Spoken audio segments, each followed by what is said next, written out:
What's up, everybody? Welcome to A World of a Difference. I'm one of your hosts, Heavy. Me, Adrian, again. And it's A World of a Difference, the show where we talk about things that we have learned, applied to our lives, and seen to make a world of a difference, and things just we've learned. Period. And since we're married and opposites attract, we often have a difference of opinion, but are still able to coexist in one world, a world of a difference. That's real. What's wrong with you? It's like you had a bad day or something. Huh? I'm gonna go get you a shot of coffee or something. You need to perk up. Huh? I got you. How was your day today? It was okay. Why was it okay? It's just a regular Friday. I mean, it's not much that really goes on. I mean, you say your Friday sometimes be hectic or whatever. No, there was no hectic Friday. Peace Friday. Yeah, children, all the children was good. Did you enjoy spring break with the children? We didn't do nothing but sit in the house. I ain't saying, I'm just saying. Did you enjoy time with the children? Or did they get on your nerves? What? Just one of them got on my nerves, and that's the one who get on my nerves every single day. No. I got you. Well, this is a world of a difference, man. My week was good, man. The storms yesterday. I was on my way home yesterday. They let me off work early. On my way home, I'm watching Fox 6 News, and a tornado came right through Trustville as I was getting ready to get off the exit. I had to stop and pull over at the gas station and wait for it to pass before I came on home, man. So that was kind of crazy. And if I would have stayed at work, I would have been hit because there's another one that came to Calera, Alabama yesterday. So I would have been in it either way. So I just thank God for safe traveling, grace and mercy, and making it back home safe and sound. You know, was you scared yesterday when the tornado came? Yeah, but like a week ago when we had the other storm, me and the kids, we cleaned out the downstairs, well, what would be our safe place or whatever. So I'm grateful that they didn't mind pitching in to help me because I do have a problem with letting go of stuff. And I'm glad that they did, help. And a lot of people did call us yesterday to make sure that we were safe. And so that meant a lot. That felt good to know that people, realize our concern. So thank y'all to all who called and texted to make sure that we were in our safe place. Why do you think you got a problem with letting go of stuff? It's just you. It ain't some. I think it's because my purpose for saving some stuff is to be able to be able to be a blessing to somebody else when that person may be in need. But I just had to throw it in the trash can. It was hard for me because I'm a real hoarder, but I got rid of it. Yeah, they say the first step is admitting it. Yeah. So you admit you're a hoarder. If y'all would have seen those bags, and it's crazy because it ain't nothing but baby stuff, but you just never know, somebody might meet a young mother who may be in need, or don't have what she need for the baby, and I always just thought then would be the perfect time for me to give everything I got, but he about to be 4 years old now, so I guess I just let it go. I gave it to a thrift store, so maybe they'll go in there and get it, but it's gone now. How you feel? It didn't bother me. It was hard because I had the kids to help me because I knew if they wouldn't have helped me, or the way I went about doing it was I needed to make sure that we had a safe place to get into. So I'm not going to jeopardize my family's safety for my hoarding. And so they was putting stuff in the bag, and I was like, no, hey, don't throw that away. We can use it. And I was like, well, you know what? If the time comes and we need it again, I'll just buy another one. But at this point, we just let it go. It was hard once I seen all those bags packed up or whatever, but I let it go. But you gotta, like you just said, you cleared out to make room for what is important. If you didn't get rid of the junk, your family wouldn't have been safe. You know what I'm saying? And then it's crazy. God allowed me to clean it out that last week when we thought the storm was going to come this way, but it didn't come, and it was cleared out for this week when the storm actually did, come this way. So I thank God for that. But I'm a hoarder, a real hoarder. You used to be a hoarder. You ain't going to claim that title no more. If you let go of stuff, you used to be. That's one part, y'all. You used to be a hoarder. Anyway, okay. I seen something interesting today that I want to talk about. First of all, shout out to Kev on Stage and Tabitha Brown for both being, and Desi Banks for all being nominated for NAACP Image Award. Man, that's phenomenal. What you think about that? That's phenomenal. It's good to see us out in the forefront now. But I'm just saying though, even by them being creators, you see what I'm saying? Imagine if either one of them wouldn't have took the jump to do something different. Right. You see what I'm saying? Now they being noticed for what was, I ain't gonna say once frowned upon, but they being noticed for something that nobody else was doing. You see what I'm saying? Because they took that leap. You know what I'm saying? I think that's awesome. You know what I'm saying? Especially Tabitha, you know, she a good person. All the way around, I love Tabitha. But this is the first topic I want to talk about. Post I seen. It says, not being taught about credit is one of the biggest failures of our education system. Do you agree? I agree. Why do you agree? And I think a lot of the times, while a lot of kids are not educated on it, because I don't know if people still do this now, but I just remember back then, you know, your friends used to have the phones already in their name, their parents was already using, you know, their credit and stuff. So that was just the first jump to, you know, credit already being bad before you even had a chance to ruin it. Mm-hmm. But not knowing anything about credit, like I got my first credit card. I don't even know how old I was. I was probably like 23 years old or whatever. Very wise with it. I won't say that I've never maxed out my limit. But it's getting close to the time for where I feel like it's a need to pay it off. But if I pay it off, then I absolutely positively will not have anything, because I don't have anything in my name. I don't really have. Yes, you do. Well, I'm gonna tell you a tip. What you supposed to do with your credit card? What I do with mine. I don't even use the card. No, I'm just saying.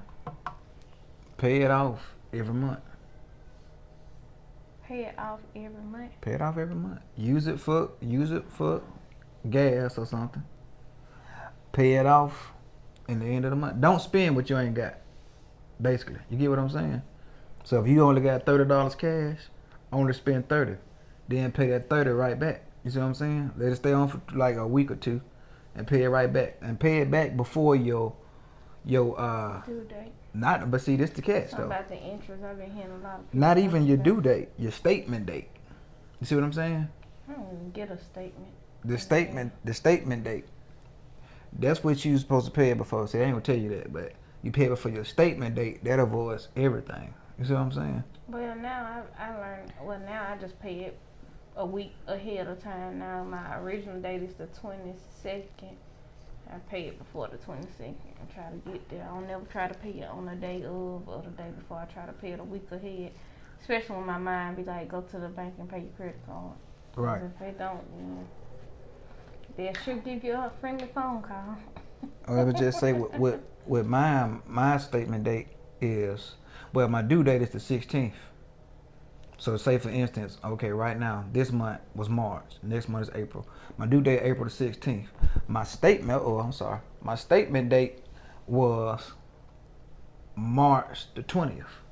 So I pay it before March the 20th. You see what I'm saying? Not the 16th for next month. I paid it for the 20th for this month. So when it report, the statement date is the date they send it to you is the date they send it to the credit bureau. You see what I'm saying? Mm-hmm. So if they send, say for instance, your balance is $100, and they send that to the credit bureau, your utilization rate gonna be high. If you only got $300 limit, but you used $100 worth, okay. But if I used $20 and I paid the $20 off, and they only charged me $1 for using that $20, only thing they gonna report is that $1. Mm-hmm. So now my utilization rate is like, 1%, whatever, and that looks great on credit. You see what I'm saying? What it's reporting is, okay, he got a $300 limit, but he only used 1% of that. You see what I'm saying? And that's what creditors want to see. But anyway, my thing on that is, I totally agree with that. The school systems, I fault the school system for not teaching about credit.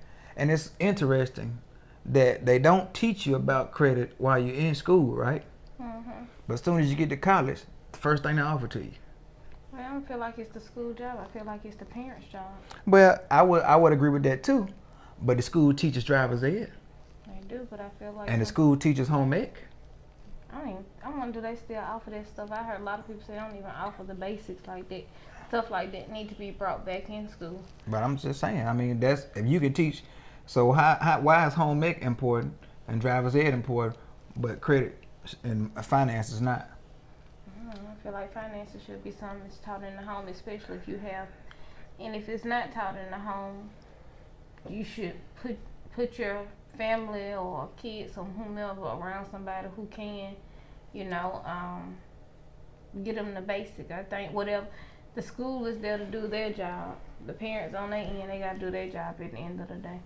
That's how I feel. I understand you saying they got this in place, they got that in place, but and even so much with school only do so much because if you look at this homework, it come home for you and your child to do on your end. What I'm saying is, how can your parents teach you if they don't know?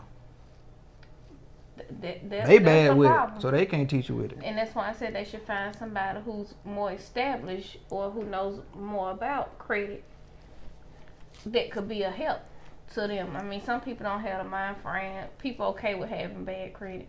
Some people okay with paying, you know, a higher car note or whatever the stuff come along with bad credit or whatever. You know, some people just don't have a way to get out. And that's another problem, you know, because they always say birds of a feather flock together.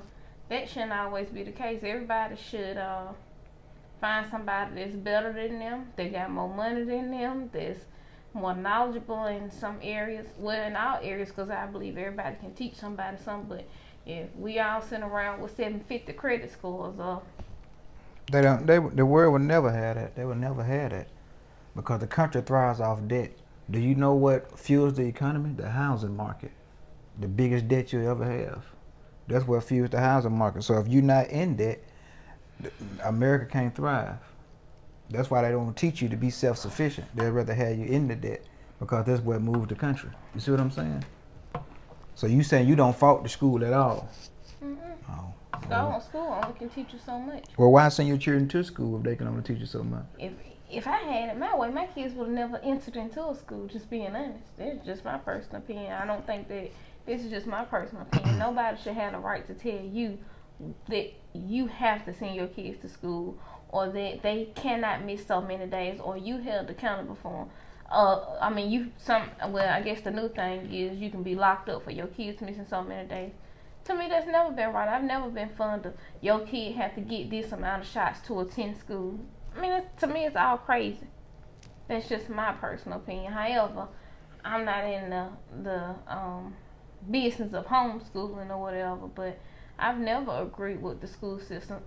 Somebody telling you have to your child have to come to school. They have to do this, or if they don't, then this is the consequences that you're going to suffer on the end of a parent. No, I've never been for school. So you're not for school? For somebody, it's the laws. They force you to put your children in school. You have the right to homeschool your kids. I'm not saying that that's not an option. You have that option. But I've never agreed with your child has to be in school for this amount of hours to get this and get that or whatever the whole school system thing is. I just never been a fan of it. Nobody telling you what you have to do with your child. It's just me. Yeah, I'm not gonna argue with your opinion. That's your opinion. You entitled to your opinion. You know what I'm saying? I wish the school would teach it, since it's this the place that the kids are spending more time at school than they are at home. To be for real with you, they go to school. What time they go to school? Right down there at school. I think school started at 7:45. Okay. Along the line now. So 7 to 4, 8 to 9 hours a day. That definitely should be something that should be floating around in the air, you know. Especially since the number one thing that they're gonna do when they get out is pay bills, you know, and go get a job. You know, there should be things that should be taught. That's just my say so, my input on it. I agree with the post, full-heartedly. I had a chance to watch the Aretha Franklin movie this week. I know you didn't watch it, but I had a chance to watch it this week. And man, I like watching movies like that because I learn stuff about people's lives and how hard they really had and how they still persevered through all that. When I tell you, man, she had a rough life. She had her first child when she was 12 years old. Never knew that. Then she had a second child when she was 14 years old. Never knew that. Her mother died when she was, I think her mother died when the mother was 34 years old. I don't know how old Aretha was, but the mama was young. Aretha was young. I think Aretha may have been 12 or 11, because I think she died. The mama died before Aretha got pregnant, so she had to be like 11 or 12. But man, she had abusive husbands. Her dad was doing a whole bunch of stuff behind the scenes, and she was a PK, so she had the pressures of being a preacher's kid. And man, it was just a whole lot. But I never knew that. I would have never knew that by just seeing, her television appearances and her performances and stuff like that. And it's just amazing to me how a person can endure all of that and still get things done. You know what I'm saying? What's your take on that? What do you think about that? I think stuff like that make you go harder in life. Something about the struggle. I don't care what nobody say. Ain't nothing wrong with having a silver spoon if that's the lifestyle you get. Birthed into or whatever. But it's just something about the struggle. The struggle make you. So if you had a choice for your children to struggle or be prosperous, which one would you choose? It'll be hard to choose because I want them to have the best of both worlds. I want them to understand that nothing is given to you in life. That's the mindset that I once had. Nobody owes you anything. I think I talked about that on last week. Nobody owes you anything. But I don't want them struggling to the point where it's unbearable. And some stuff kids shouldn't have to face, because I always feel like this is my personal opinion. Kids were never asked to be brought into this world. So because they weren't asked to be brought into this world, to me it's not fair that they, struggle. But it's not fair to them to have the silver spoon either. I want my kids to know the best of both. You can't have, I feel like this, you can't have one without the other. You won't appreciate, one without the other. I think you gotta have both, so it's hard to pick one because you need both. So, although you move out of the hood, do you think it's important to take your children back to the hood to let them know where they're from? Not at this time, because the way we grew up back then is not what's going on now. If I go back to my old neighborhood, I can't go back and get all the older people that were in the neighborhood because they're dead and gone. If I take them back to where I grew up at now, I'm not saying that, I ain't saying everybody, it's more like a drug based, like it's just being, ran there. So I wouldn't say I would take them back there, because I had everybody in our neighborhood, everybody knew each other. Half of the kids in the neighborhood, we went to school with each other. And when it's like, it's like us, and then there was Caucasian people, and we had a mixture of everybody. So I can't take them back there, because they're not going to get that same thing that I got when I was growing up during that time. Time has changed. People are cold. This is a cold-hearted world. But I was just reading on the news. People don't even care no more about your kids being in the home when they come in to shoot you. I was just reading before I got on here. I think 2 people in Tarrant lost their life, and the people killed them right in their home with the 2-year-old and the 6-year-old children in the home. It's a different world now. So no, I wouldn't take them there, because they're not gonna get what I got. Well, that's tomato, because I think mine can get, but it's different because we growed up different. And everything that I growed up with is still there in the environment. The people are still there. My family members are still there. All that, so they can really benefit. I got in my mind, I just believe that you don't know where you're going until you know where you're from. That's a part of your history, your heritage. I'm glad my dad did that with me, and that helps a lot. It kind of keeps you humble too a little bit.